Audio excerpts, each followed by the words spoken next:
Pozdrav ljudi, evo gotov današnji trening. Htio sam vas samo pitati kako se osjećate. Kako se osjećate kada znate da je Pfizer službeno prijavio gotovo 30 milijardi dolara kvartalnu zaradu.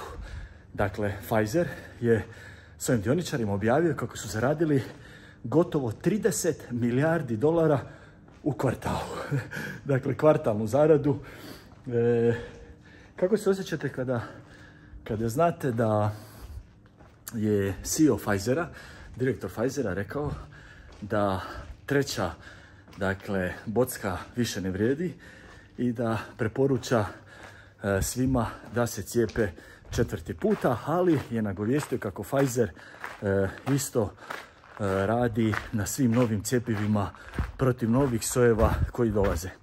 Kako se osjećate kada znate da taj isti Pfizer je službeno na koncu osuđen radi muljanja, podmićivanja liječnika, platio je ogromnu odštetu?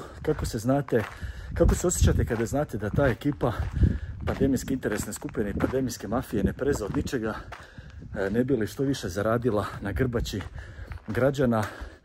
I kako se osjećate kada znate da ta ekipa milijarde i milijarde okreće, zarađuje, dok se poduzetnici, OPG-ovi, srednji sloj građana sve više i više odlazi u siromaštvo? Kako se osjećate kada znate da ova inflacija, rast cijena i svega prvenstveno radi politika koje su vodili u pandemiji i prvenstveno se događa, dakle, radi lockdowna i radi toga jer su oni uništili gospodarstvo i poduzetništvo? Kako se osjećate kada znate da su na pune 2 godine prodavali priču, lagali, obmanjivali? Kako se osjećate i poželite li možda i vi koji niste to prije uvidjeli reći im dosta vas je bilo?